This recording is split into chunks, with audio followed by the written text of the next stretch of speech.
In nažalost Slovenci plačujemo previsok davek za to svojo trdoživost, za svojo debelo kožo, ker se po strokovno-psihološko pomoč zatečemo bodisi prepozno, bodisi si je ne moremo privoščiti.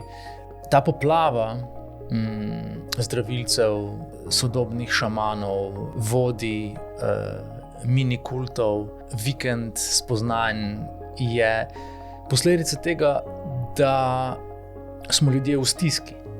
To so pač dolgotrajni procesi. Svet je pa hiter, kariere so zahtevne, delodajalci so neučakani. Kdaj prideš nazaj, ti si vendarle nepogrešljiv, potrebujemo te tu in tu, ne?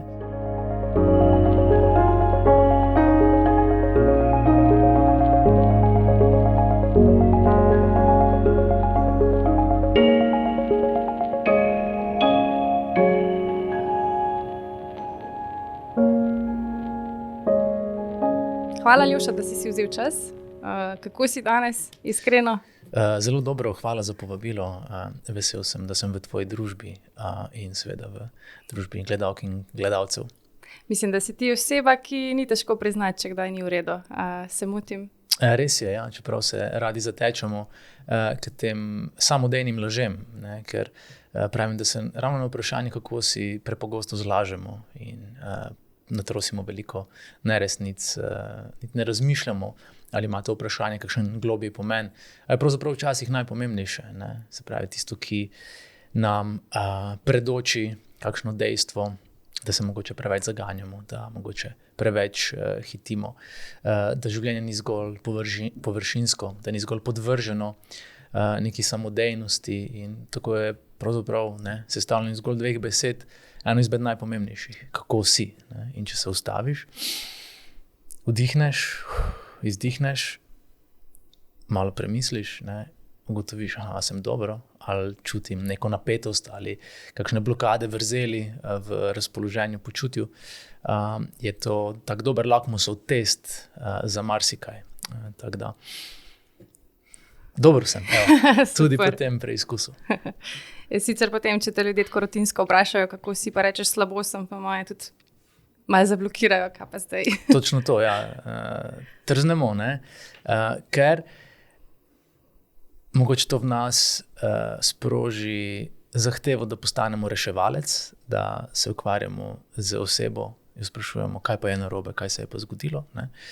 In tu spet pridemo do recimo pomembnosti postavljanja meja, kjer nas življenje pogosto pahne v situacije, na katere smo bodisi navajeni iz otroštva, z katerimi smo pač bili tolikokrat soočeni, da smo to ponotranili kot našo odgovornost, našo vlogo, se pravi to, da rešujemo, da pretirano skrbimo in potem nam lahko nekdo ne samo, počrpa veliko dragocene energije, ampak celo pokvari dan, ne? Zato, ker smo pripravljeni, voljni sprejeti ves gnev, vso nesrečo. In zna se zgoditi tudi to, da potem tista oseba, ki se razbremeni, teh občutij, znebitega bremena v dan odvihra, sproščeno, izpraznjeno, dobro, mi pa obtičimo z tem kapitalom slabe volje. Ampak seveda ne moramo biti brezčutni, ne moramo biti neempatični, in zato je pač tudi dobro, da komu prisluhnemo, ampak da znamo potem pač postaviti meje. Rad dam primer, ko sem na enem poslovnem dogodku srečal nekdanjo kolegico in pač sem rutinsko vprašal, kako si, in je tako skremženo rekla, srednje. In sem vedel, to je pač večer, v katerega sem se podal z dobro voljo, pač bil je to čas za dobro druženje. In si nisem več dovolil, da bi postal žrtev godrnjanja in jamranja po nepotrebnem. In sem odvrnil, veš kaj, steak je najboljši, če je pečen srednje. Ne? In sem mi pač zaželel lep večer. Ne? Tako da pač moramo znati nekako tudi poskrbeti zase in zdi se mi, da ta asertivnost, ki je pri postavljanju meja tako pomembna, hkrati prinaša to pomembno sporočilo, da svoje potrebe sporočimo odločno, trdno, da jasno in konkretno komuniciramo, ali smo vseeno dovolj empatični, da pač vemo, kdaj situacija terja to, da smo na voljo 100%. Ne? In to lahko tudi s preprostimi manevri, kot so, to mi je težko slišati, zdaj moram hiteti, a se lahko slišiva, ne vem, če rabiš mojo pomoč slučajno ali pa če greva na kavo naslednji teden ali kaj podobnega. Ne? In tudi stopnjo prijateljstva moramo presoditi. Ne? Če gre za dobrega prijatelja, smo mu seveda na voljo. Če pa zdaj gre zgolj za nekega znanca ali pa zato, da nam en, ki nas bežno pozna, odgodrnja celo litanijo, pa seveda ni potrebe, da smo tako na razpolago. O tem verjetno tudi več govoriš o knjigi Nemoč. Res je. Ja. Zdaj mislim, da te ni treba nekaj posebej predstavljati, pa če vse nanizam tvoje glavne samostalnike, prvo verjetno Prekmurec, kjer si zaznamovan s krajem, kjer si bil rojen. Res je. Potem kreativec, verjetno že od malih nog. Tudi to je res. Potem zdaj te poznamo kot pisatelja in predavatelja. Avtorja. V osebnem življenju mož, oče, zdaj imava 6, je še kakšen, da bo 7 pravličnih? Sem tudi v bistvu sprehajalec. Ne moram reči, da sem lastnik psa, ker je občutek včasih drugačen, kot da sem jaz v bistvu njegova lastnina od Dastija. Ampak kot sva kremljala pred začetkom najnega pogovora, so ti jutranji sprehodi, čeprav so z njegove strani tako ambiciozni in veliko raziskovalni, kot da vsakič odkriva nov kontinent, nekaj, kar pač pride prav tudi pri našem dobrem počutju. Ti si pa zdaj bolj umirjen. Včasih si bil verjetno bolj tako, kot je on. Ja, v bistvu ko godrnjam, da je zjutraj že komaj, ko se jaz komaj zbudim in potrebujem to neko dozo umirjenosti, cel razposajen in skače in čaka in teži, se pogosto nekako zalotim pri tem, da je mogoče kakšen del moje ambicioznosti, ki je še neozdravljen, točno takšen. Ne? In potem si pač rečem, da ni vnemar, da rečejo, da je lastnik oziroma pes zelo podoben lastniku. Zdaj, če prav razumem, trenutno se največ ukvarjaš s pisanjem pa predavanji, ne? Ne delaš z ljudmi v smislu... v živo. Delam z človekom, kar pomeni, da delam sam s sabo in v bistvu z ljudmi kot fenomenom, kjer pač se v tej introspekciji, ker pač kot pisec, kot avtor si prisiljen biti introvert, ne? Se pravi, da se ukvarjaš s sabo, da predeluješ kakšne stvari, da se soočaš z nekimi potlačitvami, ki jih še nisi nekako,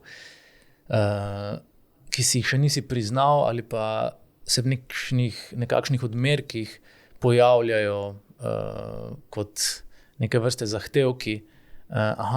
Danes je to na vrsti, zakaj me to pesti, zakaj me to daje. Potem drug dan se zbudiš mogoče z kakšnim drugačnim občutjem in se seveda spet potopiš vase in se z tem ukvarjaš. In to je pač ta fenomen človeka kot bitja, ki je vpet med to neko površinsko delovanje, med evolucijske zapovedi, ki jim ni mogoče ubežati, in v to fascinantnost naše psihe, našega psihološkega ustroja, ki mi je v bistvu tak res neverjetno zanimiv fenomen. In zato pravim, dopoldne se ukvarjam z človekom, potem pač sem med tem ali pa popoldne v ostalih vlogah, ki si jih naštela. In po, 20 let intenzivne poslovne, uspešne kariere in vodenja največjih kreativnih timov pri nas, nekako ne čutim te potrebe, da bi se na ta način vključeval v življenje. Ja, sprašujem zato, ker hitro danes kaj pomešamo, pa kdo reče, ne sej bagola, je tudi zdaj nek coach. Ja, marsikaj sem, v predstavah ljudi. Ja. Kako pa gledaš zdaj na to neko poplavo metod za samo pomoč oziroma mogoče nekih New Age pristopov, kjer se zdi, da je zdaj že skoraj vsak nekakšen ali učitelj ali terapevt ali zdravilec, govorim zdaj o teh neizobraženih terapevtih, to pa kmalu govorila več o tem, a ne vsi nekako mogoče poskušamo rešiti ta svet. Kako kot marketinški guru gledaš na ta pojav? Ja, res so mi v moji prejšnji karieri pogosto rekli kreativni ali marketinški guru, zdaj sem pa vse bolj zgolj guru. Ampak to pač sam sebi, ne? Se pravi, učitelj, kjer preko tega procesa, tudi samoterapevtskega pisanja, kar moje knjige prvenstveno so. Se pravi, ukvarjanje s sabo, zato da se dokopljem do mogoče nekih bolj splošnih, poistovetljivih resnic ali pa nekih relevantnih uvidov, kjer se lahko ljudje, ki so na določenih točkah življenja ali pa se soočajo z določeno obliko stiske, so v primežu kakšnih bolezni ali čustveno-duševnih stanj,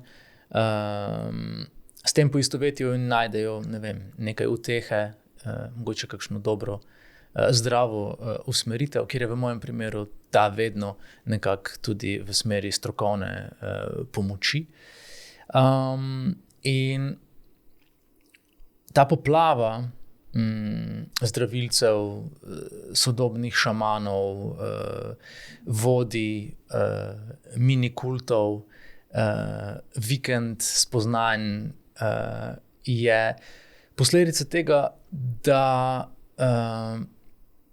smo ljudje v stiski. Meni se zdi, da je to nekaj, kar bije v oči, če pogledamo pač ta fenomen. Kot nam pa seveda svet sodobnih tehnologij omogoča tudi, da v bistvu zelo hitro nekako vzpostavimo svoj biznis na podlagi določenih idej, načel, ki jih pač povežemo v nek delujoč poslovni model. In če seveda pri tem nimamo nekih kvalifikatorjev ali pa nekih načel, se lahko to hitro sprevrže v to, da smo samo uklicani in veliki zdravilci, kar je seveda potencialno nevarno, ne? Ampak prej sem omenil fenomen človeka, ki je pač triada ali pa kar multiplex nekih razsežnosti, ki jih moramo vse vzeti v obzir, ne? In seveda, ne vem, če si soočen s hudo diagnozo, ali to bolezensko na telesni ravni ali na duševni ravni, ti seveda, ne vem, hoja po žerjavici tega ne bo razrešila, ne? Ampak ja, je pa pač, ne vem, v nas ta avtogeni del, ta oblika samopomoči, samozdravljenja, ki je dostopna ki je dostopna vsem nam, ne? Ker pač je to prednaloženo v našem ustroju. Tista, ki pa lahko pri tem, da se pač z nekim stanjem sprijazniš in zdravo soočiš, tudi koristna, ne? In pač, ne vem, če nekdo gre k zdravniku ali, ne vem, mora imeti operacijo, pa se ob tem, ne vem, še duhovno podpre, ker ima pač nekdo, ki razume, da ga on sam izolirano ne more v celoti rešiti ali pozdraviti, lahko pomaga, ne? In ta holistični pristop je hkrati odraz tudi neke naše individualnosti in unikatnosti, ker pač vsak potrebuje neko določeno obliko podpore, ne? Recimo tudi pri psihoterapiji, kakšen terapevt, ki je zame odličen, komu pač ne bo zlezel dovolj pod kožo, da bi lahko ta klient proces nadaljeval, ne? In zato pač ne obsojam, ampak izpostavljam nujnost, da je nekaj ali pa neka simptomatika ali pa kakršnokoli stanje najprej strokovno obravnavano in potem v bistvu tudi zato notranjo močjo, ne vem, klienta ali pa nekoga, ki se podaja na to pot umika, ozdravitve, okrevanja, kakorkoli to imenujeva, da se na eni točki odloči, to sem zdaj naredil, zdaj je lahko naslednji korak to, lahko raziščem še to in potem v skladu s temi odločitvami tudi deluje. In zato je pač pomembno, da se odprto pogovarjamo. Zato je pomembno, da se strokovnjaki med sabo podpirajo, da iščejo neka področja sobivanja, ne pa, da si mečejo polena pod noge. Ampak zdaj govorim pač o kvalificiranih strokovnjakih. Ampak pravim, zdaj, če se kdo počuti ok, ali pa ima, ne vem, manjšo stisko, ali pa, ne vem, malo bolj turbulentno obdobje v odnosu, pa gre, ne vem, za vikend na pač nek retreat, ki je duhovne narave in je pač tam tudi kdo, ki je, ne vem, zdravilec ali pa šaman, ok, pač če mu je to v redu in ne ogroža odnosa, ne ogroža sebe in svojega zdravja, pač kakor komur paše. Kaj pa tebi dala osebna izkušnja terapije? Ti si že pred leti odprto o tem govoril, se mi zdi, da si bil mogoče en prvih, zdaj se tega že tudi v medijih vedno več ljudi pač omenja terapijo. A so stvari, do katerih misliš, da bi lahko ti tudi sam prišel, ali enostavno kljub znanju, kljub teoriji, ki jo danes imamo, kljub temu, koliko knjig prebereš, enostavno za neke stvari rabimo še en živčen sistem zraven nas, ki bo empatično predeloval stvari, ki so v našem sistemu. Kot sem mogoče že prej nakazal, je zelo pomembno, na kateri točki potrebujemo pomoč. Zdaj, Slovenci smo pregovorno trdoživi, imamo debelo kožo, in pravim, da vztrajamo tako dolgo, dokler nam ne poči film. In film nam poči zato, ker pravzaprav nismo nikoli v glavni vlogi, ker nas pač nekdo vedno tišči v stransko vlogo, ker nikoli nismo v pravem filmu. In razlogov za to lahko zdaj še nizava skozi cel pogovor. Če pogledam na svojo izkušnjo in potrebo, se je to zgodilo po pač res siloviti izkušnji z izgorelostjo, ki pač ni mala malica. In ko sem pač začel o tem pisati, ko sem začel o tem tudi razglabljati in pri sebi razčiščevati, je to za sabo pač potegnilo veliko nekega dialoga, pa niti ne dialoga, ampak različnih mnenj v javnosti. Se pravi, od tega, sej Bagolo je pa marketinški strokovnjak, on si je to zmislil, da bo lahko imel najbolj prodajano knjigo leta 2020. Potem, lahko je tebi govoriti, ker imaš dovolj denarja za terapijo. In to so se pač oglašali neki vplivneži, razni so imeli marsikaj za povedati, kot pač tudi, jaz sem že 3krat izgorel, pa sem se vedno sam porihtal. Ampak tako moram povedati, v resnici izgoriš samo enkrat, če res izgoriš. In še zdaj mi pogosto, ko pač, ne vem, po predavanjih podpisujem knjige, kdo reče, meni se je to že tokrat zgodilo, da prve knjige ne rabim, bom vzel drugo ali tretjo.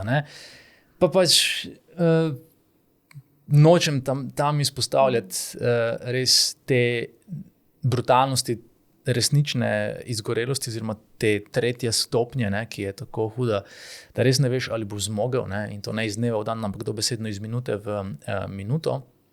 In zato je še vedno veliko nekih nejasnosti okoli tega, kaj je izgorelost, in veliko ljudi to besedo uporablja precej vnemar.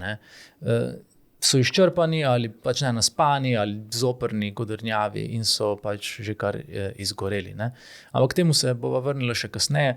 Se pravi, ta neprizanesljivost in silovitost moje izkušnje, potem ko sem bil 20 let nepremagljiv in neprekosljiv Superman v karieri, pa še prej 35 let za podobno vlogo v moji družini, v naši družini, je bilo to strmoglavljenje tako nevarno, da sem imel to srečo, da mi je brat Dominik, ki je že obiskoval terapevtko mojo, dr. Urško Batelino, odstopil svoj termin, da sva lahko v bistvu začela z procesom. In pač neverjetno dragoceno je bilo to, da je tudi Urška imela izkušnjo izgorelosti, se pravi kot terapevtka. In ko sem se tam po tistih 2 tednih sploh neopisljivih občutij, ki človeka prevzamejo, dobesedno se sedel tam v njen kavč in mi je rekla, Aljoša, razumem vas, vse bo v redu. Je bilo to prvič, ko sem si oddahnil po zelo, zelo, zelo dolgem času. In zato je pač psihoterapija pomembna, zato je nekdo, ki je s tabo tako zelo potrpežljiv in je kot strokovnjak tako zelo discipliniran, ker pač, ko se nekdo, ki je izgorel, usede na tvoj kavč in fotelj, ti veš dvoje, da je tako zelo ranljiv, da je izid precej negotov in da ti veš točno vse, kar mora on narediti, ampak moraš to dozirati tako počasi, iz tedna v teden, iz ure v uro, ne? Moraš biti res discipliniran, ne? Ampak se mi zdi, da pa, ne vem, sočutje, razumevanje, potrpežljivost z nekom in disciplina v tem procesu zelo pomagata, da ti prebrodiš tako hudo izkušnjo, ne? Zato, ker pač pri enem lahko stvari pozdraviš farmacevtsko, medicinsko, biokemično, neposredno, se pravi, ne vem, z antidepresivi, z tretmaji. Drugo pa lahko isto, se pravi, biokemično sebe preformatiraš skozi, ne vem, pogovorno terapijo, s tem, da delaš telesno zraven. In zato se mi zdi kombinacija vseh teh pristopov, ki so danes na voljo, zelo pomembna, ne? Ker pač dobro, zdaj, če nekdo pride za hudo psihozo k psihoterapeutu, bo pač psihoterapeut rekel, pač morate na psihiatrično urgenco, ne, da se pač dovolj umirite, dovolj zbalansirate, da lahko preidemo v pogovorno terapijo. Ampak to so pač dolgotrajni procesi. Svet je pa hiter, kariere so zahtevne, delodajalci so neučakani. Kdaj prideš nazaj, ti si vendarle nepogrešljiv, potrebujemo te tu in tu. Ne? In seveda to nagovarja občutek krivde in pol ljudje, ker več ne znamo potrpeti, ker več nismo potrpežljivi, ker vendarle vse žvenketa in pride takoj in čez noč je vse dostavljeno in zagotovljeno, pač resničnega okrevanja več ne znamo pretrpeti. In ta glagol uporabljam namerno, ker pač ja, tu trpiš. Ampak trpiš z namenom, da se prečistiš, da se naučiš novih stvari. In zato, ko zapišem v svoji drugi knjigi, ne, Srečo prosim, je včasih bolečina in nesreča resnično sporočilo življenja, da mu je mar za nas. In življenje nas sezuje, zato da nas podkuje. Ampak pač, ker boli, ker nočemo čutiti teh neprijetnih čustev, si pač prizadevamo za instantne rešitve, ne? In potem so seveda to pobegi. In to so vsi ti holizmi, ne? Ki so deloholizmi, alkoholizmi, odvisnosti od iger na srečo, pornografije, internetne odvisnosti in seveda vse, kar bi lahko zdaj naštevala spet zelo dolgo. Ja, tle mi je bilo najboljše, ker si ta sočutje, ki ga imajo vse.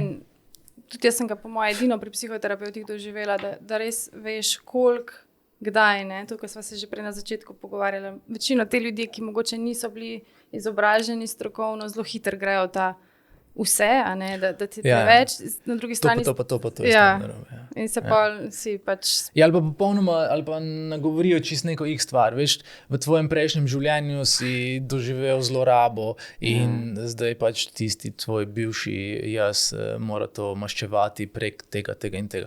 In to ti pa ful pomaga pri, recimo, da si izgorel ali pa imaš panične napade. V prejšnjem življenju sem to. Ja, zverinsko so me umorili in zdaj je to, ne. Saj nočem spet soditi, diskvalificirati, nisem zato tu, ampak holistično, celovito, strokovno in podprto z neko skrbjo. Zdaj glih te dni gre zakon o psihoterapiji na vlado, pa me zanima, kakšno je tvoje stališče glede zakonske ureditve psihoterapije. Kaj misliš, da bi to lahko prineslo slovenski družbi? Kako pomembno je, da približamo psihoterapijo čim večjemu številu ljudi? To je neprecenljivo, ne, kot pravi slogan znane plačilne kartice. In nažalost Slovenci plačujemo previsok davek za to svojo trdoživost, za svojo debelo kožo, ker se po strokovno psihološko pomoč zatečemo bodisi prepozno, bodisi si je ne moremo privoščiti, bodisi ni organizirana na pravi način. Zato je pač zakon, ki je v nastajanju že vrsto let, nekaj, kar bo našo družbo s časoma premaknil na višji nivo storilnosti, če nam je to že tako pomembna vrednota, na nivo bolj urejenih odnosov, se pravi najprej družinskih, ki nam pač povzročajo silovite travme, še vedno, zaradi svojega izročila, potem kariernih, prijateljskih, partnerskih, starševskih, karkoli lahko še tu izpostaviva. In predvsem, kar jaz mislim, nam bo omogočil globlji stik z svojo kreativnostjo, ki je zame še vedno osrednja vrednota. Ne samo pri meni, ampak jo v slovenskem prostoru vidim kot pač nek res presežni kapital, ki pa ni dobro aktiviran. Zdaj se bom vrnil, pa me prosim spomni, če pozabim nazaj k zakonu, ampak bi mogoče izpostavil ta pomemben vidik. Zdaj skozi pač stoletja našega tlačanstva smo ponotranjili idejo, da nismo dovolj dobri, da nismo dovolj vredni in da moramo biti pridni. In ta pridentiteta, kot imenujem našo identiteto pridnosti, ubogljivosti in pohlevnosti, kljubuje temu, da bi smeli biti kreativni. Ker kreativno zahteva, da se ti postaviš po robu, da zagovarjaš svoje ideje, da si sploh dovoliš zmisliti nekaj novega, da se upreš avtoriteti in statusu quo. Ne? In to seveda vsi začnemo dreveneti, jaz več ne, ker sem se pač v tem izmostril, ne le v svoji karieri, ampak tudi zdaj v smislu postavljanja meja. Vse, kar si dovolimo v smislu neke ideje kreativnosti, je to, da si rečemo, da smo iznajdljivi. Iznajdljivost je pa v bistvu kreativnost v funkciji preživetvenega stanja. Ne? Se pravi, ok, za nohte mi gre, nekaj si moram zmisliti, nekako moram rešiti situacijo. In pol to nekako porihtamo, poštimamo in temu rečemo, da smo iznajdljivi.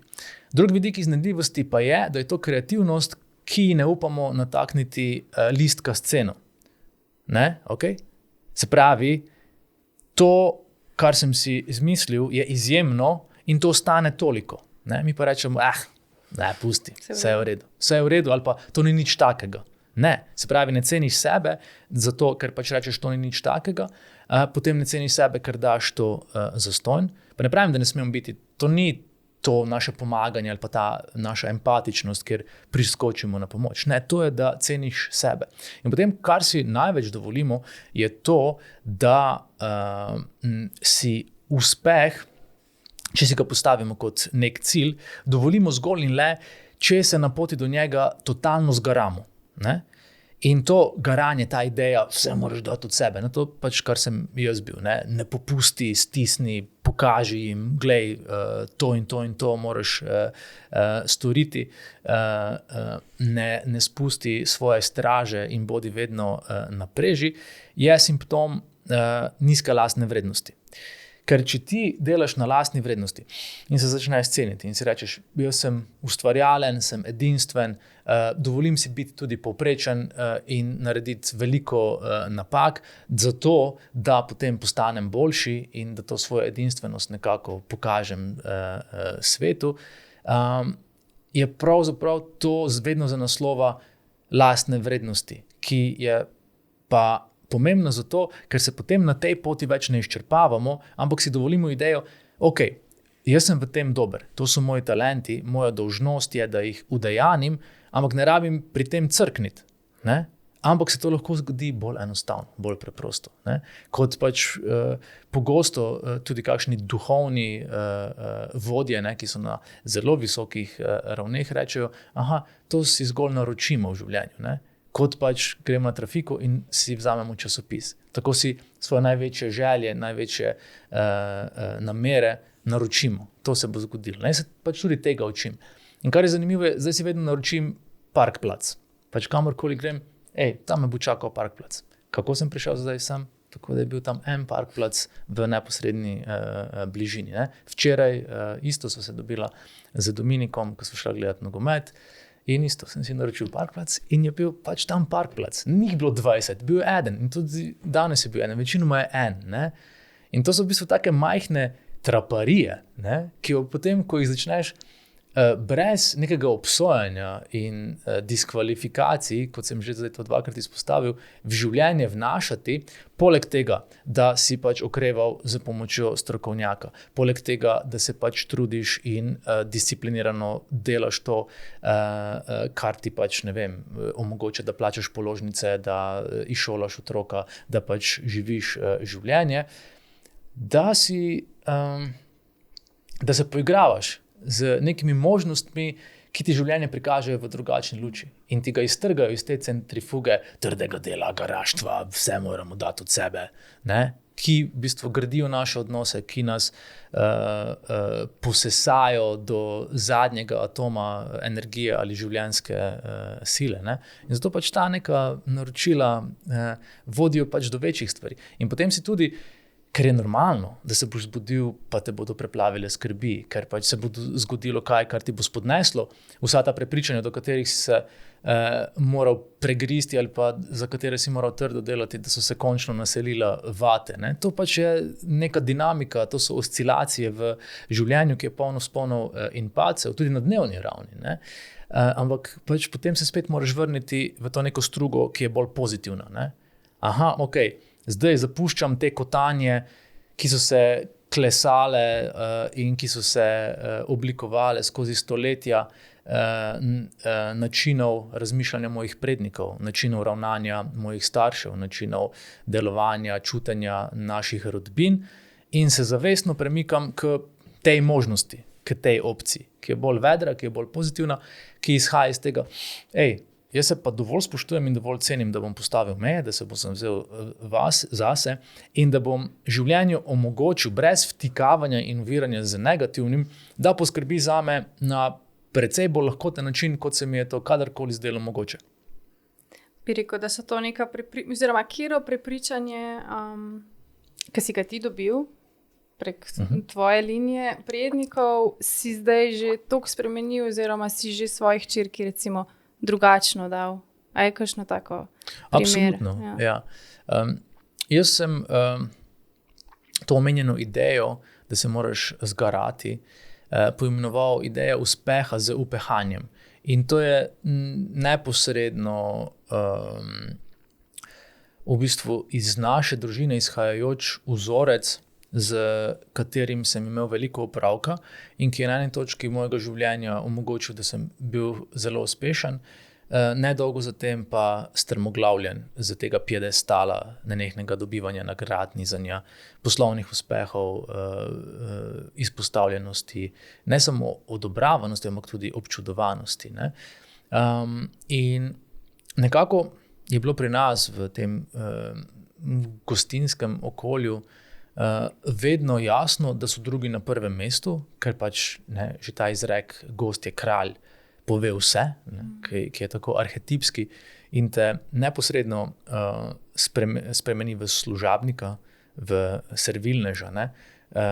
In zanimivo je, da se je še iz rimskih časov v določenem okolju v Sloveniji še vedno ohranil ta pozdrav servus. Ne? Se pravi, tako so se sužnji pozdravljali patricijem, aristokratom na ulici servus, sem ti na voljo, sem ti na razpolago, kako ti lahko ustrežem. Ne, tako da pač, če ti reče servus, pa ga lahko pošlješ po cigarete ali po kavo, ne? Če se malo pošalijo. Ne?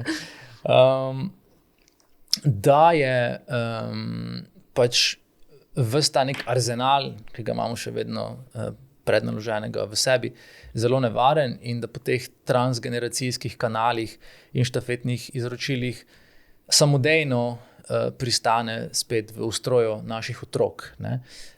In se pravi, ta ideja uspeha z upehanjem, da si uspeh dovolimo le, če smo pri tem porabili zadnje atome, zadnje molekule energije, če smo pri tem iz sebe iztisnili zadnje kaplje znoja in krvi, kar je pri nas dobesedno potekalo. Ne? Pač jaz, odkar pomnim, sta starša delala 16 do 20 urne šihte.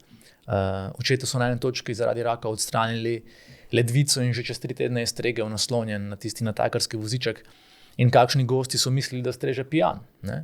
Spomnim se, kolikokrat je mama cele šihte delala s hudo migreno in se mi v pavzah masiral vrat, nosil hladne obkladke. In seveda tudi jaz potem nisem vedel ravnati drugače.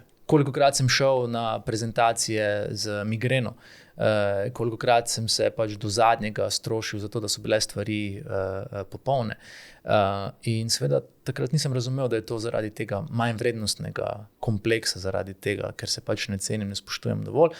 In potem mi tako ta nezadržana ambicija, kot tudi perfekcionizem služita kot neko orodje, kot nek kompenzacijski mehanizem, da se v svoji koži počutim malo bolje. Ne? Da se z vsemi priznanji, nagradami, okinčan, ovenčan, mogoče celo dovolj dober, da si zaslužim življenje. Ne? In tako zahrbtni, tako neprizanesljivi so ti vzorci in mehanizmi. In zato pač sem pri vzgoji bil vedno pozoren na to, da Sofiji ne govorim, da je pridna, ampak da ji rečem, Sofija, glej, če boš predana, predana. Če boš predana učenju, se ti bodo pač pokazali rezultati. Če boš zavzeta za to, da se pač, ne vem, sedeš, pa daš vse te neke distrakcije v stran, da boš ponosna na tem, kar boš dosegla že čez 45 minut. Ne? In da v bistvu to našo čustveno zavrtost in nepismenost mogoče za njo tečno vedno razlagam in tudi z Ivo pač prikažem oziroma oba prikazujeva na zdrav način. Ne? Ker pač vzgoja v identitetu je tiho bodi, ubogaj, da slučajno se ne dereš, ne govori mi nazaj. Kaj je to? Prepoved čustev. Ne? In ko se pač zgodi prepoved čustev, se zgodi tabuizacija določenih čustev, neprimernih čustev, oziroma pač včasih so jim rekli negativna, ne? Pa v bistvu niso negativna, ker so pač pozitivna, če jih znamo na dober način izraziti. Se zgodi serija potlačitev, ker pač ponotranjimo, če sem jezen, sem nezaželen, če sem cmerav, sem nekoristen, če pokažem potrebo po bližini, sem nedovolj moški. In potem je to v seštevku v odraslem življenju, kar dajem v narekovaj.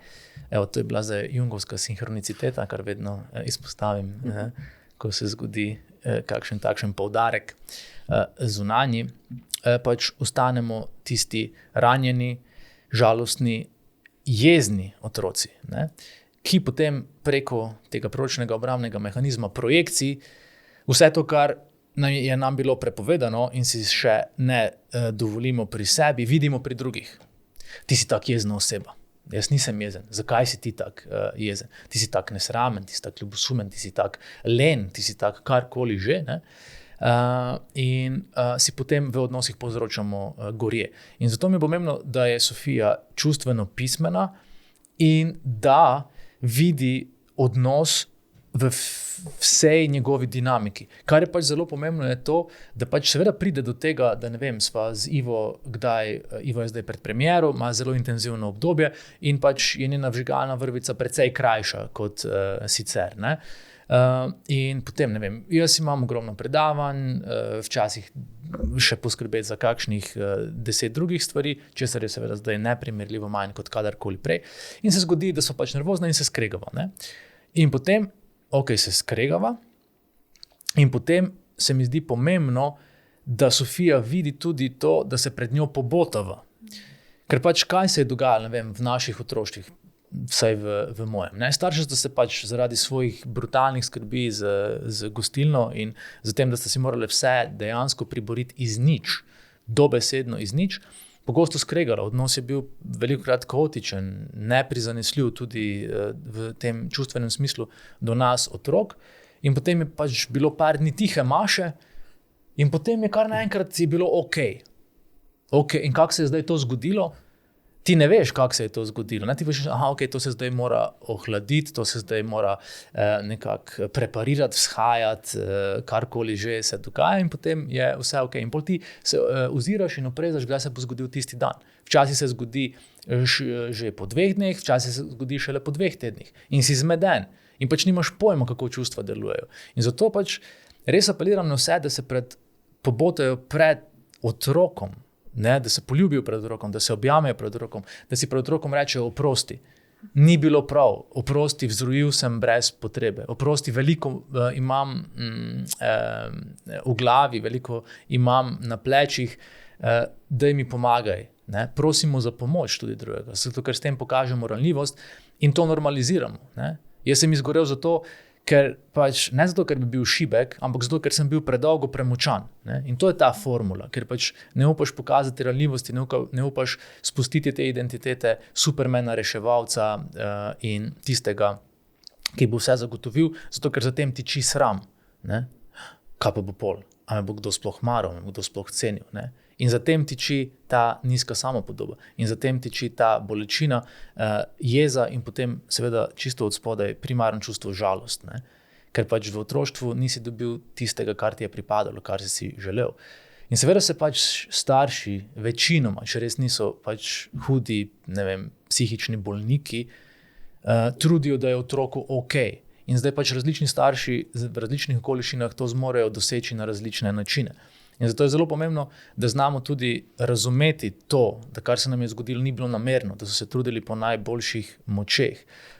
In tako je lažje iti skozi to bolečino in predvsem je lažje priti v stik z tem čustvom in si ga na to zdrav način dovoliti. Ne? In tudi to ti psihoterapija omogoči, da ti neko čustvo, ki ga s projekcijo v bistvu kot neke projektile vsak dan izstreljuješ v svojega nadrejenega, v svojega partnerja, na svoje otroke, na svoje prijatelje, na kogarkoli, ki ga za smešno frizuro vidiš na podcastu ali na televiziji, ne?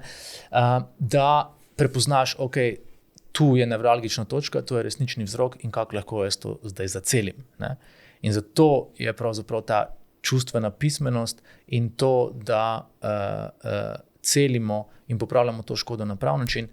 In samo to bom še dodal, to popravilo škode je tudi pomembno pri vzgoji. Ne?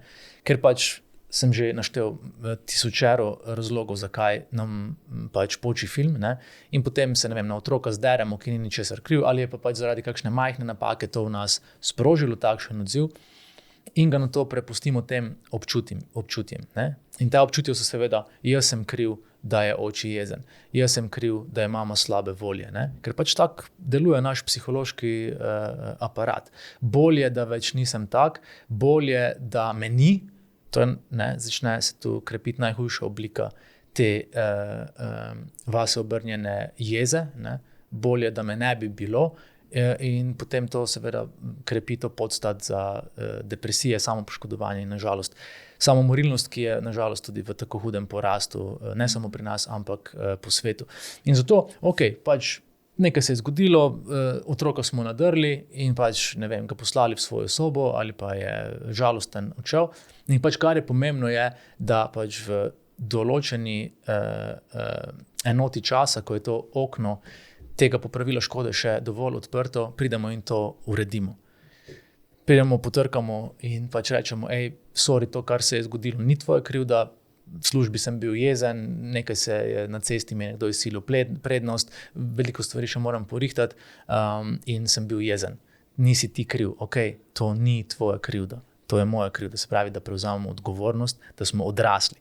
In ko otrok vidi, da smo mi odrasli, v bistvu odnos dojema kot varen. Se pravi, ok, tudi če zafrknem, se zgodijo neprijetna čustva, ki so pa ok, ker mi jih je pač zdaj starš normaliziral, ker mi jih je legitimiral. Ne? Ni se drl name, ne deri se. Najprej sem jaz kriv, pol se je drl, ne deri se in zdaj pač s tem, kaj ne naredim, ok, grem igrati videoigrice ali pa pojest 10 čokolad, da se čustveno zreguliram na popolnoma napačen način. In ko prevzamemo odgovornost za svoje čustva, pač je otrok lahko zdrav v tem, da življenje raziskuje, da je razigran, da je radoveden v tem. Ker če ne si bo samo oprta omejitve in seveda kaj, ko si omejitve oprtamo, smo sicer pridni in nam si rečejo, ti si tak priden, postanemo reševalci, postanemo nepogrešljivi, postanemo kura, ki nosi zlata jajca, tistih, katerim grejo vsi po pomoč. Sami do sebe smo pa brutalno surovi, neprizanesljivi in jezni, ne.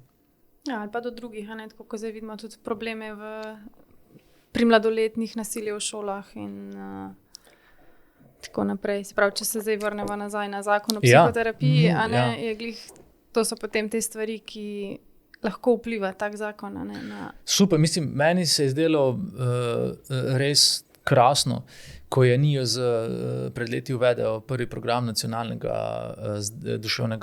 nacionalni program duševnega zdravja Mira, v okviru katerega je delovala tudi pobuda Nisi ok, povej naprej. In eden izmed ambasadorjev tega programa sem bil tudi jaz. In takrat smo si prizadevali destigmatizirati iskanje strokovne pomoči pri duševni stiski mladih, ne. In zato je ekosistem podpore, ekosistem pomoči tak neprecenljiv, tak zelo pomemben. In zato res apeliram na vlada, sprejmite ta zakon, zato ker je, kakor sem seznanjen z predlogom, res narejen tako, da izjemno koristi ljudem. In res, če to naredimo, bo to za naslednje generacije največje darilo, ki si ga lahko zamislimo, ker kot pravim, je valuta prihodnosti duševno zdravje. To je valuta prihodnosti. Saj lahko vidimo, kaj se okoli nas dogaja, kaj so nam storile tehnologije, kaj se dogaja z ureditvami, z političnimi sistemi, z demokracijo v končni fazi. In če mi nimamo dovolj neke notranje stabilnosti, notranje trdnosti, do katere lahko pridemo samo z skupnostjo, ekosistemom podpore, skrbi en za drugega, kar je v svetu individualizma seveda zelo težko, nam seveda nihče pri tem ne more pomagati.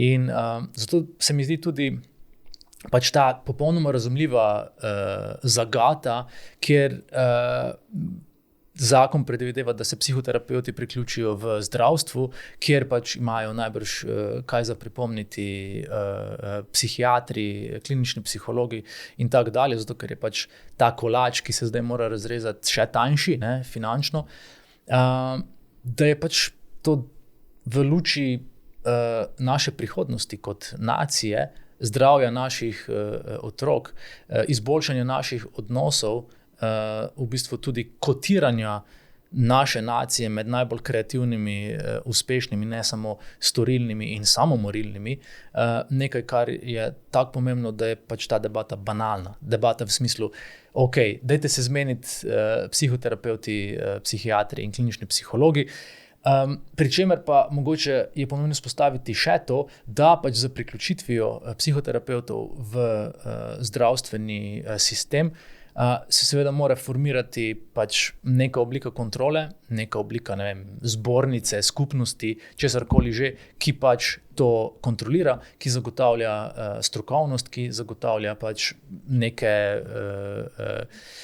odobritve in to pač je nekaj, kar se lahko po moje brez težav z zgolj nekaj dobre volje hitro zgodi, ustoliči uveljavi in tako imamo res to platformo izboljšanja našega duševnega zdravja in zatem naše konkurenčnosti v svetu, v svetovni ureditvi pod streho, če lahko tako rečem. Drugi korak bo pa potem finančno opismenjevanje.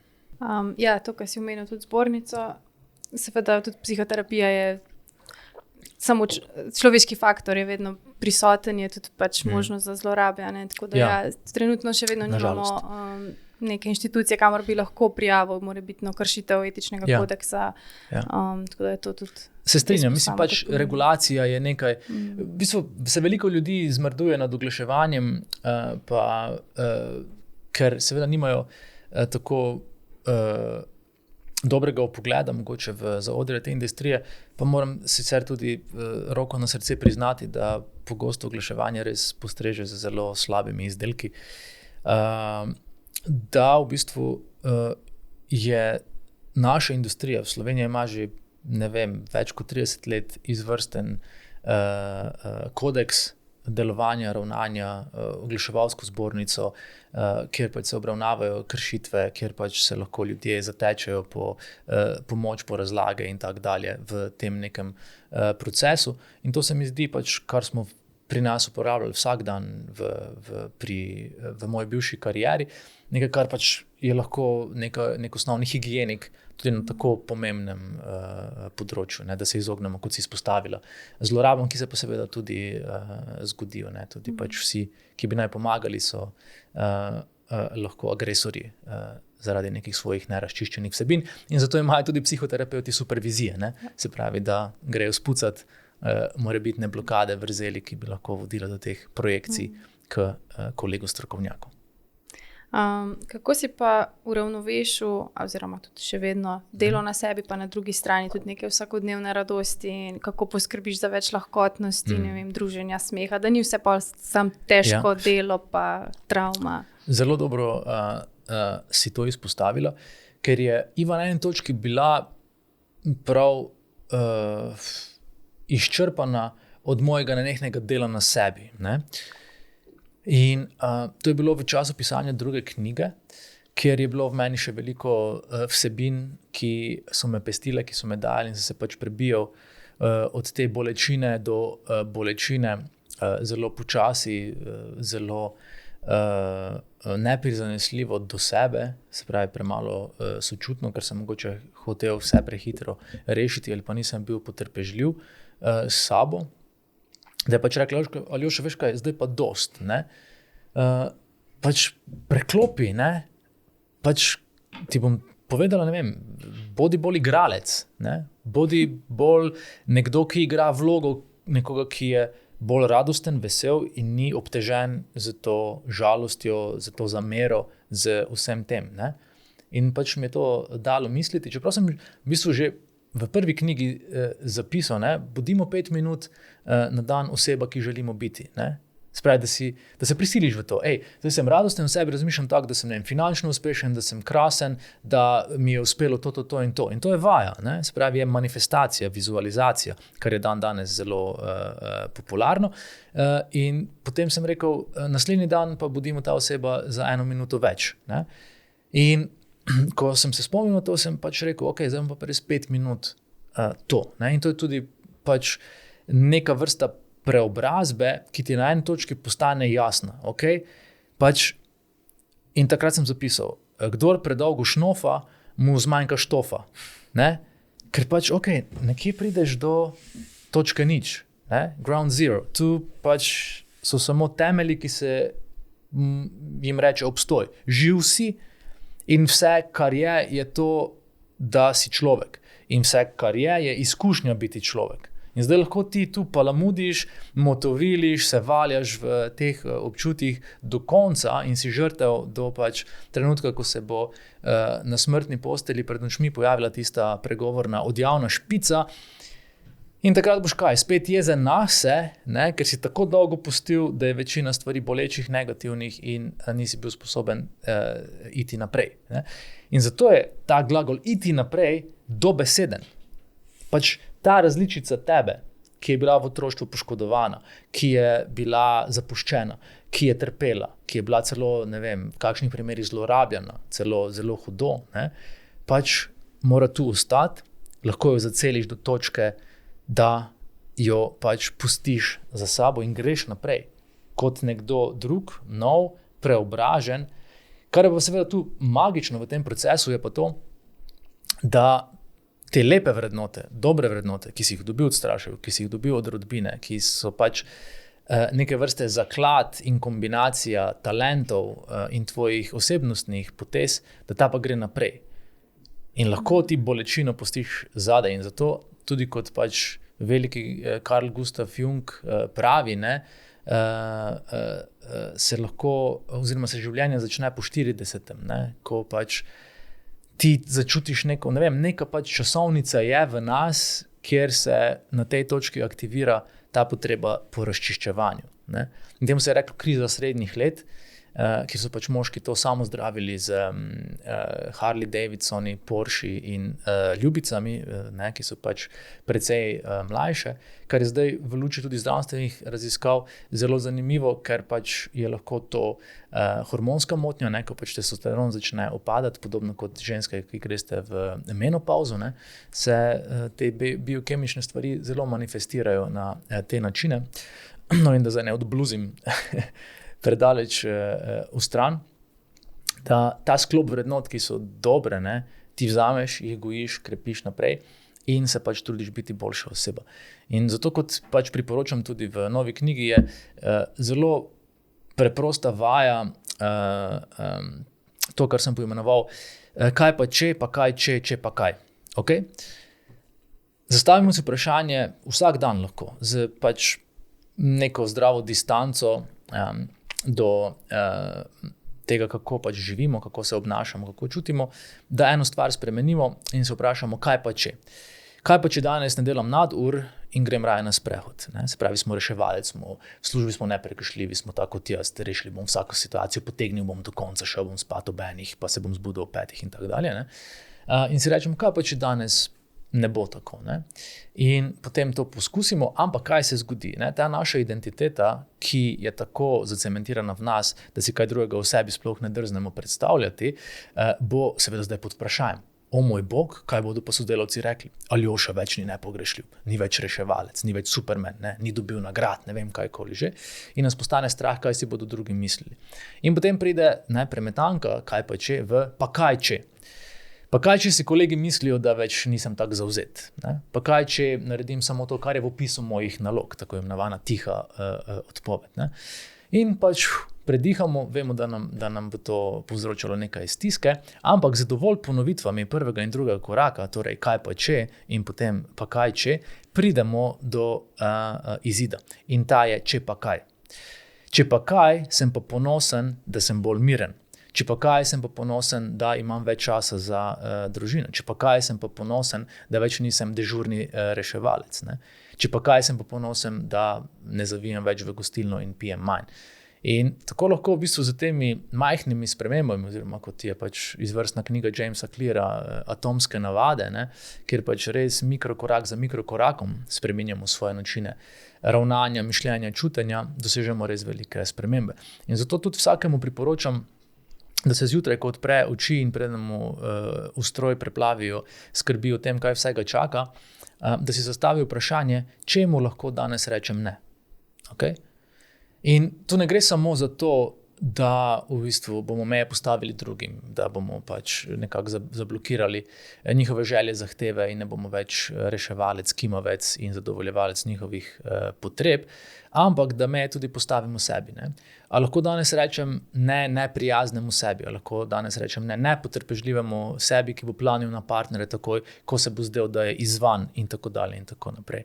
In tako so v bistvu lahko ti neki mikropopravki, mikrokorekcije v naši smeri, tisti, ki nam naredijo ta U-turn, totalen 180-stopinjski zasuk v našem življenju, kjer v vzvratnem ogledalu puščamo vse, kar je, ko smo obrnjeni v to novo smer, kar je slabo, kar nam povzroča stisko, kar nas sproži, kar nas trigira, kar nas iritira in kar nas tudi spreminja v imitatorje drugih. Danes živimo v dobi pravimi imitacij in iritacij. Družbena omrežja nam v bistvu nagovarjajo naš psihološki in biološki ustroj in predvsem vzgib posnemanja in primerjanja, ki je v pradavnini služil temu, da so člani plemena posnemali starejše, da so razvili za pleme zdrave, varne navade. In danes seveda ta mehanizem še živi, je prisoten, ampak posnemamo influencerje, posnemamo alfa predstavnike naše vrste in moramo biti takšni, kot so oni. In ker zanikamo za tem pogosto svoje talente, svojo edinstvenost, smo ziritirani. In tudi, če dosežemo določen uspeh, je katarzičnost tega zelo kratka, zelo hipna, zato ker pač bomo osvežili časovnico in nas bo najverjetneje nekdo že premagal. In se bomo spet počutili razočarano potem, ko smo lahko dneve, leta ali celo desetletja poskušali doseči to, kar smo si zadali. In zato je to, moje priporočilo, ne copy-paste, ampak copy-paste pomembno. Ne? Se pravi, ne se toliko ozirati za tem, koga pač moramo skopirati in biti točno takšen, kot je on, da bomo uspešni.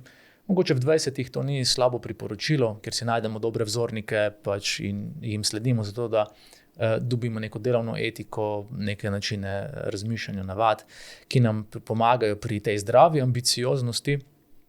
Kasneje pa seveda ne moreš te edinstvenosti svoje zanikati. Ne? In jaz več nisem mogel ostati v oglaševanju, ker pač sklop vrednot in načini odnosov in dinamike in pogosto tudi patologije odnosov pač niso več bile ne samo dobre zame, ampak zaradi njih najbrž ne bi pač ostal zdrav.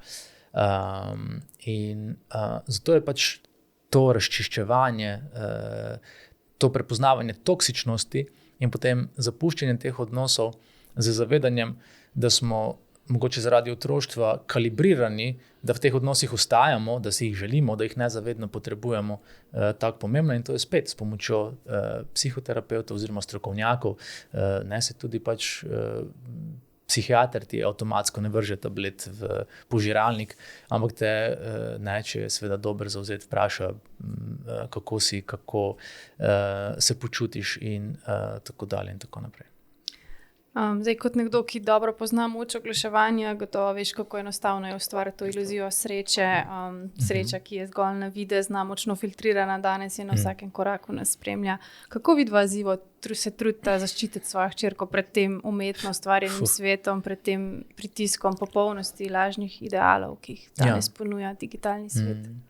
Sofija je zdaj soočena z dvotedensko prepovedjo naprav, zdaj pač je kmalu bo stara 12 let, lani pa si to očitam, smo pač starši popustili željam sošolk in sošolcev, da imajo pač vsaj večina njih pametne telefone in seveda so otroci zelo, pa ne samo gnetljivi v smislu tega, da jih to zelo posrka in jim nagovori, ker pač dobro je vedeti, da recimo na univerzi v Stanfordu, kjer še danes izobrazijo največ inženirjev uporabniške izkušnje v Silicijevi dolini, torej tako, kako tehnologije doživljamo in kako so narejene, da imajo z nami interakcijo, da tam že od 70 let prejšnjega stoletja učijo, kako zlorabiti najšibkejše dele človeške psihologije za povečanje interakcije z uporabniki in seveda za optimizacijo poslovnih modelov. Ne?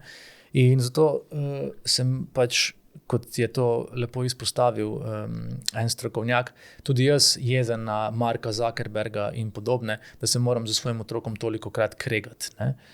Ampak da zdaj se vrnem na to, pač so iznajdljivi, so gnetljivi in seveda pač šibki, ko so soočeni s takšnimi silovitimi manipulacijami in ko sem pač namestil program za omejitev dostopa do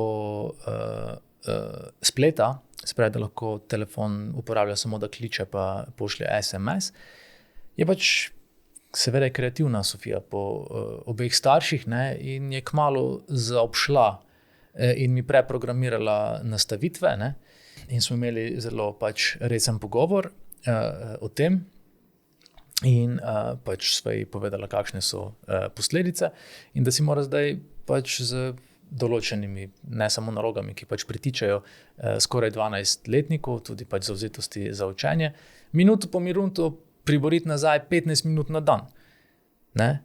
In se pravi, pač zelo moraš biti strikten, zelo moraš biti pazljiv, ker te bodo slej ko prej prenesli naokoli in potem moraš biti tudi do tega zdravo opredeljen. Se pravi, en del meni je bil ok, ta mala, presneto, ne, jezen sem, to ti bom dal vedeti in ti slučajno obravam tega obnašanja. Po drugi strani pa, kako si me kreativno okoli prinesla, ne, ampak nočem, da je to na lažeh pa farbanju sebe in drugih, ne, ampak pač tam, kjer je kreativnost fajn, da zaživi, ne, pri kakšnih drugih stvarih, ne. In to so v bistvu pač neki izzivi, s katerimi se starši danes soočamo in prepuščenost otrok z zaslonom je nažalost tisto, kar vodi do prej omenjenih stvari. Do medvrstniškega nasilja, zato ker se otroci hitro začnejo primerjati in uvrščati v neke kaste, potem kako so oblečeni, kakšne telefone imajo, kdo so njihovi starši in tako dalje in tako naprej, so kakšni sila predrzni, kako to sporočajo drugim in seveda vsi nosijo v sebi te neke prednastavitve, ki so jeza, ki so sram, strah, krivda in to so seveda silovita čustva in ta čustva so energija, ki potem, ko so aktivirana in so predvsem nerazumljena, ker smo pač čustveno nepismeni, ne samo otroci, ampak zaradi tega, ker so to njihovi oziroma smo to njihovi starši, se začnejo dogajati pravzaprav ta sprožanja čustev na način, da pač imamo ali nasilje ali samopoškodovanje, pač depresija je tudi nasilje, samo je nasilje nad sabo, ne? Samomorilnost je nasilje, skrajna oblika nasilja nad sabo. In se je noter v besedi, v samostalniku je že, ne? Je sila je, se pravi sila je potreba, sila je to, da so čustva polna energije in pač profesor Galloway, ki mu sledim na Instagramu, je dal eno primerjavo, prejšnji teden je povedal, da je z otroki tako kot z psi, ker srečen pes je zmatran pes. Ne? In v bistvu kar se zdaj dogaja, je, da so otroci izčrpani od slabega dopamina, ki jim nenehno preplavlja možgane v iskanju nekih nagrad in potrditev, ki so žvenketi, ki so bliskanje na zaslonu, ki so odobravanje z lajki, pozitivnimi in komentarji in tako dalje. Igrišča so pa prazna. Ne? In seveda je to tak klic na pomoč. In če ni fizične aktivnosti, če ni kinetične energije, ne bo tudi psihične energije.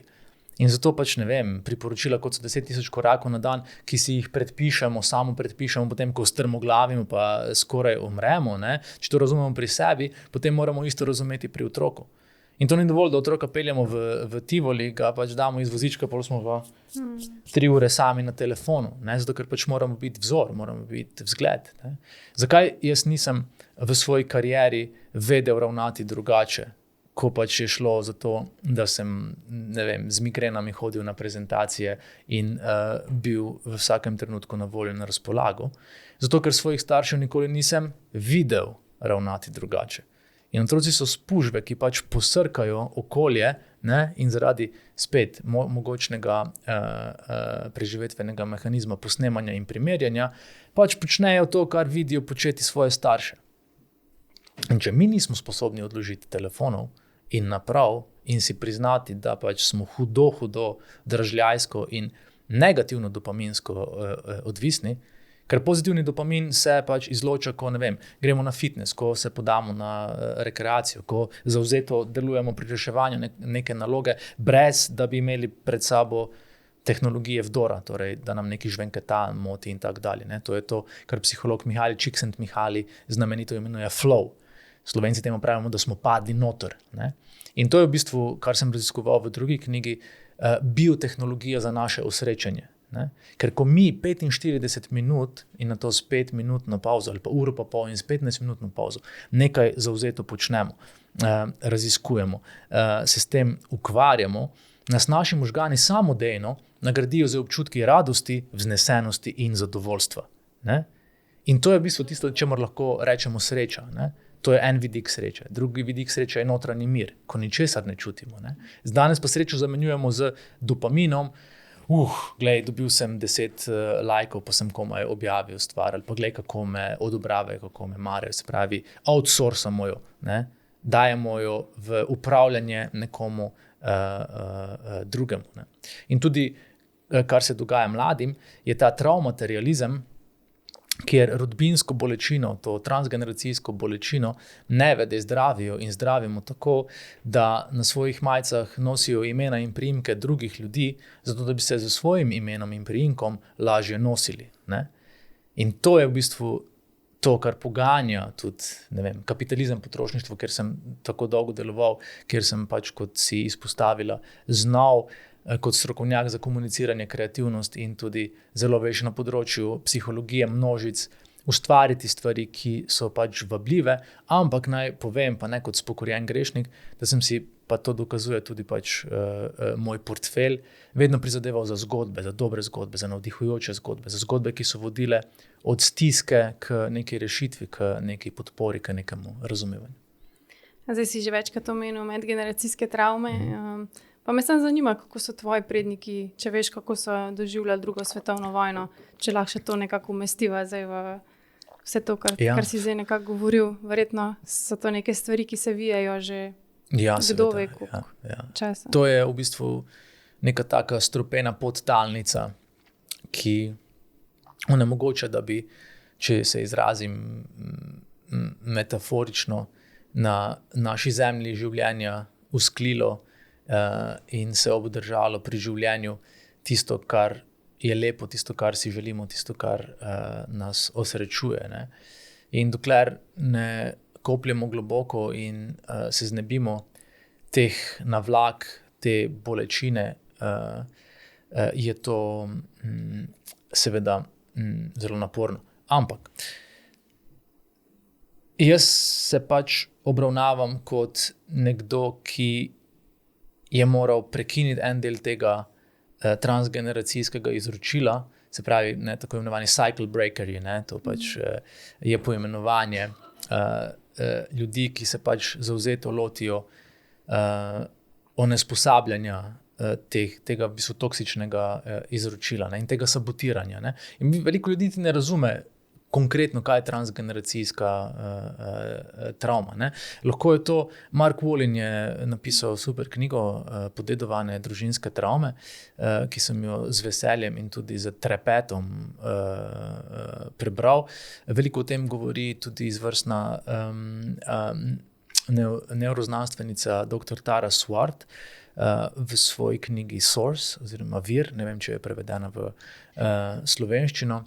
Dr. Nicole Pera, kot v bistvu ena izmed vodilnih psihologin na tem področju, izpostavlja pač pomembnost razumevanja te travme in kako se vali naprej. Ne? In recimo, ne vem, nekdo pred desetletji, ki ga mogoče nismo celo poznali, je storil samomor in pač, ne vem, naenkrat se pač v življenju aktivirajo misli, ki so samomorilne, ki so neprijetne, ki pač zahtevajo, da se s tem ukvarjam, da o tem človek trepeta, karkoli že. In če v bistvu ne razumeš ali pa nočeš razumeti tega koncepta, da gre za štafetno izročilo, s katerim se mora nekdo končno in dokončno poukvarjati, ker velika večina obravnav takšnih primerov je bila, da se je to zgodilo, družina se je uvila v sram in prenehala o tem govoriti. Ampak, kar je zelo zanimivo, je to, kot pravi Wolin, je, da se travma ponovno uprizarja zato, ker se želi razrešiti. Ne? Ker kliče, dajmo to neutralizirati. Je seveda to za človeka, ki to doživlja, sila hudo, ker pač vso krivdo pripiše sebi. Ne? Z mano je nekaj hudo narobe. Ne? In takšni primeri, ki pač zdaj bi jih lahko nizala na stotine, se pač manifestirajo kot ti saboteri, kot te sabotaže svojih nekih odnosov. In noro je, kako se te patologije ponovno uprizorijo. Pa bom povedal na bolj praktičnem primeru. Recimo, moja otroška travma je občutek zapuščenosti, ker sta bila starša preutrujena in preobremenjena z gostilno, ki sta ji morala zaradi preživetja posvetiti vso pozornost. In tako sem pač bil pogosto sam pri, tetah, dedkih, babicah. Ko smo bili starejši, smo se pač po noči zbudili in v strahu, ker staršev še ni bilo doma. Čeprav smo vedeli, da sta pač v gostilni, ampak je občutek sila neprijeten, ko si star 6 let, pa brat pa 4 sestre, pa še malo manj. Pa tudi, če je bilo to za pol ure, se je pač to kdaj zgodilo. In potem sem popolnoma, ne, če gledam ta timeline, sem to že izpostavil, za ženo izbral gledališko igralko, ki je pač ob večerih pogosto ni doma. Ne. In kako so zdaj te moje projekcije delovale, sploh v izgorelosti, ne. Da sem jaz pač živi težil glede poklica in da je Sofija brez mame. Ne. Kako brutalno v bistvu do nje. Ne? In pač ji rekla, sorry, jaz nisem slaba mama, ne? Jaz pač grem v službo, pa me pač ni 5 ur, ker je to moja služba in pridem domov. In ti si pač tu, ki je oče in zato pač Sofija ni sama. Ne? Ampak meni je bila ta naplavljena otroška bolečina v izgorelosti, da pač ne in zamera, ker moje mame ni bilo. In ta jeza na njo, ne? Ki je pač otroška jeza, tako zakamuflirana, da sem pač to prosto projiciral na svojo partnerko. Ne? In še tako mi je tako postalo jasno, pa jaz zdaj sam prek Ive obračunavam svojo mamo. Ona ni nič kriva. Ne? Ok, tudi moja mama je kriva samo toliko, ker se je še vedno potrudila, da pač smo bili preskrbljeni, da smo imeli tisto, kar smo v bistvu rabili, glede na vse to, česar pač nismo dobili. Karkoli že. Ne? In vsak ima neko takšno izkušnjo. In ko sem ugotovil, da se je ta patologija zgolj uprizorila in to samo zato, da jaz z njo obračunam, je res kliknilo. Ne? Se je res marsikaj v mojem življenju povezalo in sem tako sprevidel, ok, wow. Ne? Pač firma, v kateri sem bil, je bila identična ali pa zelo podobna, kar se določenih odnosov tiče, kot naša gostilna. Ne? Se pravi, odnos z mamo sem reproduciral v odnosu z Ivo, do določene mere. Se ni se 100% identično, ampak ko mi ugotovimo, se samo ponovno uprizarjamo vse te stiske, ki so jih imeli naši predniki, ki smo jim bili mi priča in se na to zgodi isto, so mogoče priložnost, da pa naredim nekaj drugače. Ne? In da, se pravi, vzamem ta meč in presekam gordijski vozel, da ta krog nekako prekinem in se osvobodim ne samo sebe, ampak svoje otroke in tudi nadaljne rodove določenih blokad, določenih težav, določenih stisk, ki nam onemogočajo, da bi res živeli tako, kot si zaslužimo. Ne? In da je to veliko bolj sproščeno, veliko bolj lahkotno, seveda za tem z obvezno primesjo skrbi, težav in raznih preizkušenj, ki nam pa, če na nje pogledamo drugače, seveda zgolj še petajo, da so tu zato, da rastemo, da napredujemo, da se učimo. Je pa res, da ko nas nekaj strigira, da zelo hitro te podzavestni impulzi so tako močni, da ti takrat ti hitro ta zavestni del možganov izklopi in smo pa lahko spet 100 let nazaj in grede, tako se sploh ne zavedamo. Ja, ampak tu je zelo pomembno, kar je bila tudi še ena izmed dragocenih ugotovitev na psihoterapiji, da se ti tega ne moreš celoti znebiti, se pa naučiš to hitreje regulirati. Ne? In to mi je tudi pač Urška, se pravi Urška Batelino, ponovno, velikokrat ponovila, je rekla, Aljoša, vedno pač te bo kaj skrbelo, takrat so se v procesu še vikala, vas bo kaj skrbelo, vas se bo to pojavilo, ampak to, da ste pa hitreje nazaj v ok stanju, da se pomirite, bo pa vedno hitreje. Ne? In to je dejansko tudi vaja, to je dejansko tudi to zaupanje v življenje in v samega sebe. In ko sem po pol leta bolniške, kjer sem se komaj za silo sestavil, pa še to so klienti pričakovali, da ne vem, nad čem vse bdim. Je bila to tudi neka zaveza takrat še tega starega sebe, ne, k temu delu nepogrešljivosti, stari identiteti. In sem prišel nazaj na firmo, ker so vsi izkočili, Aljoša je nazaj, gremo. Ne. Vrnil se je in zdaj bo vse tako, kot je bilo, vse bo po starem. Ne. In potem sem pač postavljal meje in upokojil tega supermana. Predvsem sem bil v tako hudi stiski, ne, ker sem nazaj podoživel čisto vse simptome in to je bil tak trigger. In zato izgoreli tako zelo težko grejo nazaj v kariero ali pa v poklic, ker se jim je to, ali v odnos, ker se jim je to zgodilo, ker je pač prepreden z triggerji. To je dejansko, kot da bi nastavil mišolovke po celi sobi in se poskušal bos prehoditi, brez da bi te karkoli vznemirilo. Ne. To je res posejano kot minsko polje z tako hudimi sprožilci, da ko sem prvi dan prišel nazaj iz službe, je bil to po moje drugi najbolj grozen dan v mojem življenju, po tistem, ko se mi je izgorelost pred pol leta zgodila. Ne.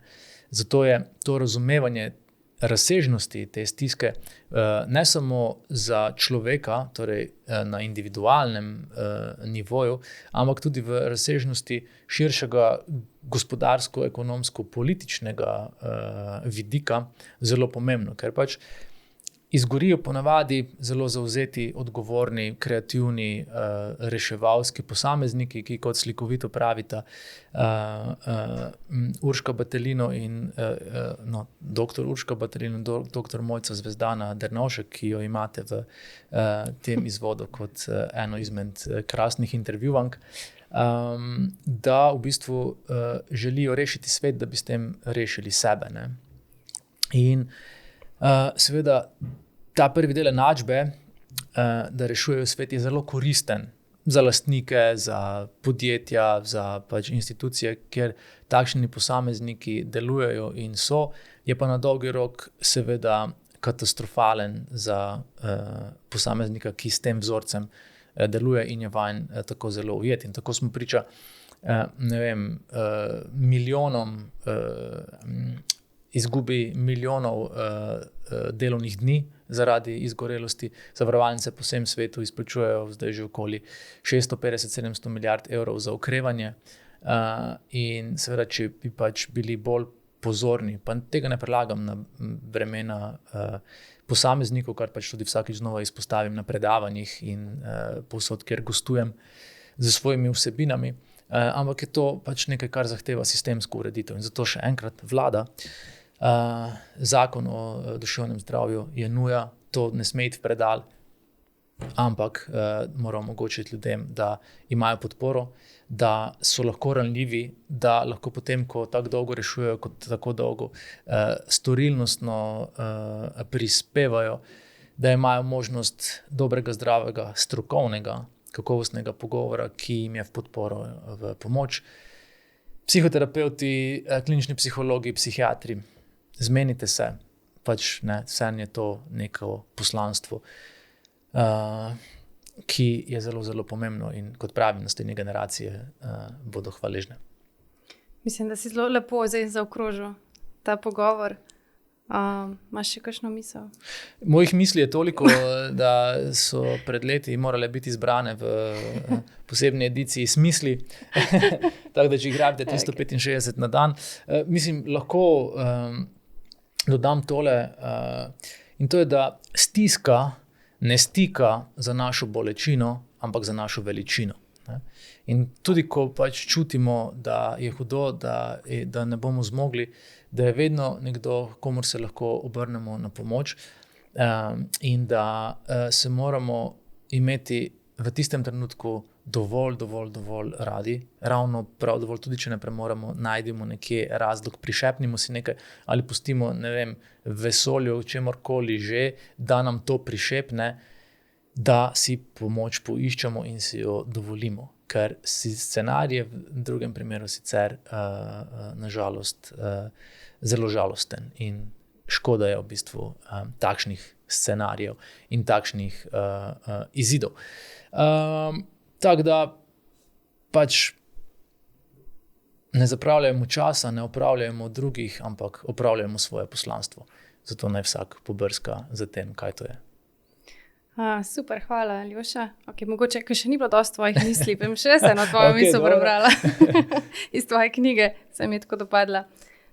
Zgolj moliti, da bo bolje, ali si misliti, da si lahko boljše življenje primeditiramo, ne zadostuje. Treba se je premakniti, nekaj storiti, na to konsistentno delati, potem usmerjeno delovati in ko to obrodi sadove, ne smemo odnehati. Samo tedaj bodo molitve in meditacije prispevale k uspehu. Samo tako bo vse v redu. Lepa misel, kaj ne? Skratka, ko te lomi, moli. Hvala za tvoj obisk, Aljoša. Hvala za povabilo. Pa lepo praznuj drug teden. Hvala. Ja. 4 plus 6 je 10. Tako sem si zadal svoja leta čez en teden dojemati. Super. Hvala. Hvala tebi.